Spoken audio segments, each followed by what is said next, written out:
Rinkitink in Oz. Chapter 10. The Cunning of Queen Kor. You may be sure the Queen of Koragos was not well pleased to have King Goz and all his warriors living in her city after they had fled from their own. They were savage-natured and quarrelsome men at all times, and their tempers had not improved since their conquest by the Prince of Pingaree.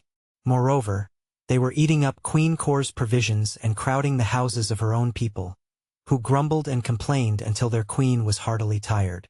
"Shame on you," she said to her husband, King Goz, "to be driven out of your city by a boy, a roly-poly king and a billy goat. Why do you not go back and fight them?" "No human can fight against the powers of magic," returned the king in a surly voice. "That boy is either a fairy or under the protection of fairies. We escaped with our lives only because we were quick to run away. But should we return to Regos, the same terrible power that burst open the city gates would crush us all to atoms." "Bah! You are a coward," cried the queen tauntingly. "I am not a coward," said the big king. "I have killed in battle scores of my enemies. By the might of my sword and my good right arm I have conquered many nations. All my life people have feared me. But no one would dare face the tremendous power of the Prince of Pingaree, boy though he is. It would not be courage, it would be folly, to attempt it." "Then meet his power with cunning," suggested the queen. "Take my advice and steal over to Regos at night, when it is dark, and capture or destroy the boy while he sleeps." "No weapon can touch his body," was the answer. "He bears a charmed life and cannot be injured." "Does the fat king possess magic powers, or the goat?" inquired Suar. "I think not," said Goz. "We could not injure them, indeed, any more than we could the boy, but they did not seem to have any unusual strength, although the goat's head is harder than a battering ram." "Well," mused the queen, "there is surely some way to conquer that slight boy. If you are afraid to undertake the job, I shall go myself. By some stratagem I shall manage to make him my prisoner. He will not dare to defy a queen, and no magic can stand against a woman's cunning." "Go ahead if you like," replied the king with an evil grin. "And if you are hung up by the thumbs or cast into a dungeon, it will serve you right for thinking you can succeed where a skilled warrior dares not make the attempt." "I'm not afraid," answered the queen. "It is only soldiers and bullies who are cowards." In spite of this assertion, Queen Suar was not so brave as she was cunning. For several days she thought over this plan and that, and tried to decide which was most likely to succeed. She had never seen the boy prince, but had heard so many tales of him from the defeated warriors, and especially from Captain Buzzub, that she had learned to respect his power. Spurred on by the knowledge that she would never get rid of her unwelcome guests until Prince Inga was overcome and Regos regained for King Goz, the Queen of Koragos finally decided to trust to luck and her native wit to defeat a simple-minded boy, however powerful he might be. Inga could not suspect what she was going to do, because she did not know herself. She intended to act boldly and trust to chance to win. It is evident that had the cunning queen known that Inga had lost all his magic, she would not have devoted so much time to the simple matter of capturing him, but like all others she was impressed by the marvelous exhibition of power he had shown in capturing Regos, and had no reason to believe the boy was less powerful now. One morning Queen Suar boldly entered a boat, and, taking 4 men with her as an escort and bodyguard, was rowed across the narrow channel to Regos. Prince Inga was sitting in the palace playing checkers with King Rinkitink when a servant came to him, saying that Queen Suar had arrived and desired an audience with him. With many misgivings lest the wicked queen discover that he had now lost his magic powers, the boy ordered her to be admitted, and she soon entered the room and bowed low before him in mock respect. Suar was a big woman, almost as tall as King Goz. She had flashing black eyes and the dark complexion you see on gypsies. Her temper, when irritated, was something dreadful, and her face wore an evil expression which she tried to cover by smiling sweetly often when she meant the most mischief. "I have come," said she in a low voice, "to render homage to the noble Prince of Pingaree. I am told that your highness is the strongest person in the world, and invincible in battle, and therefore I wish you to become my friend, rather than my enemy." Now Inga did not know how to reply to this speech. He disliked the appearance of the woman and was afraid of her, and he was unused to deception and did not know how to mask his real feelings. So he took time to think over his answer, which he finally made in these words. I have no quarrel with your majesty, and my only reason for coming here is to liberate my father and mother, and my people, whom you and your husband have made your slaves, and to recover the goods King Goes has plundered from the island of Pingaree. This I hope soon to accomplish, and if you really wish to be my friend, you can assist me greatly. While he was speaking, Queen Sior had been studying the boy's face stealthily, from the corners of her eyes, and she said to herself, He is so small and innocent that I believe I can capture him alone, and with ease. He does not seem very terrible, and I suspect that King Goes and his warriors were frightened at nothing. Then aloud she said to Inga, I wish to invite you, mighty prince, and your friend, the great king of Gilgad, to visit my poor palace at Karagos, where all my people shall do you honor. Will you come? At present, replied Inga uneasily.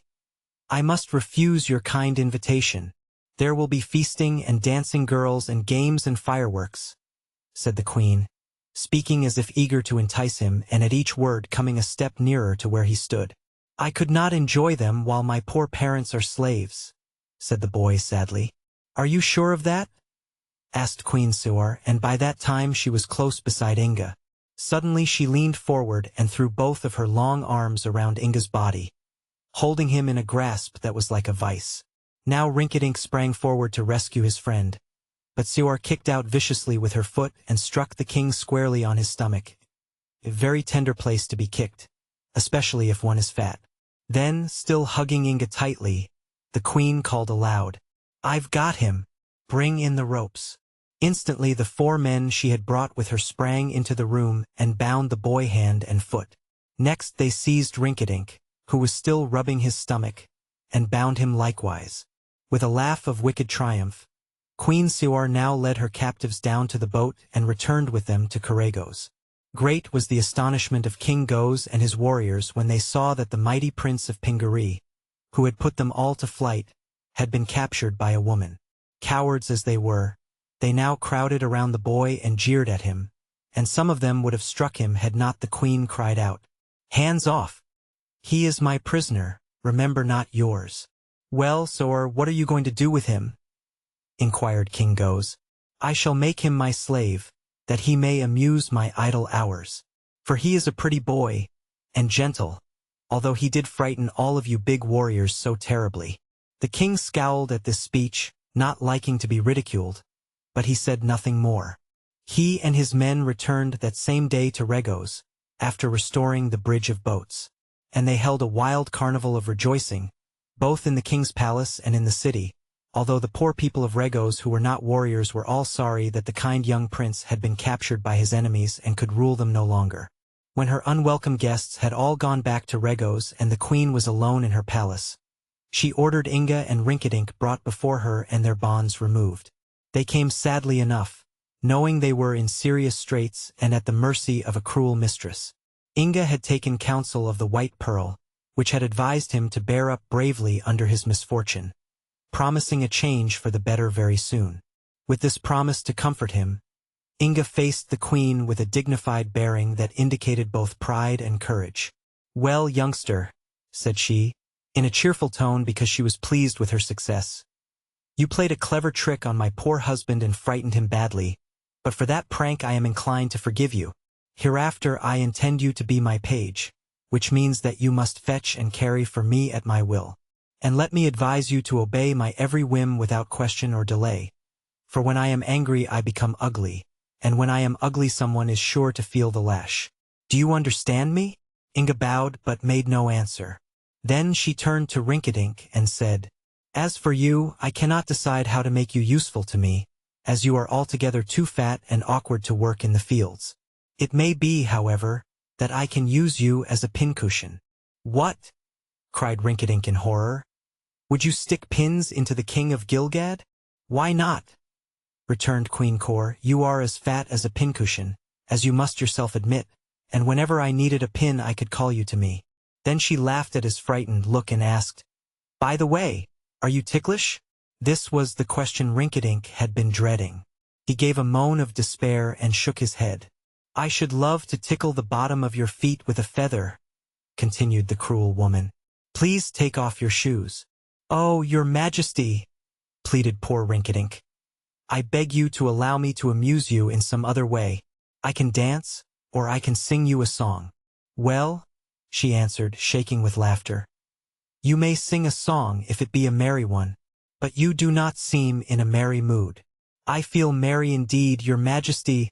I do, protested Rinkitink, anxious to escape the tickling. But even as he professed to feel merry, his round, red face wore an expression of horror and anxiety that was really comical. Sing then, commanded Queen Soar, who was greatly amused. Rinkitink gave a sigh of relief, and after clearing his throat and trying to repress his sobs, he began to sing this song gently, at first, but finally roaring it out at the top of his voice. Oh, there was a baby tiger lived in a menagerie, fizzy fezzy fuzzy, they wouldn't set him free, and everybody thought that he was gentle as could be, fizzy fezzy fuzzy bye-bye tiger. Oh, they patted him upon his head and shook him by the paw, fizzy fezzy fuzzy. He had a bone to gnaw. But soon he grew the biggest tiger that you ever saw, fizzy fezzy fuzzy, what a tiger. Oh, one day they came to pet the brute and he began to fight, fizzy fezzy fuzzy, how he did scratch and bite. He broke the cage and in a rage he darted out of sight, fizzy fezzy fuzzy was a tiger. And is there a moral to the song? Asked Queen Soar, when King Rinkitink had finished his song with great spirit. If there is, replied Rinkitink, it is a warning not to fool with tigers.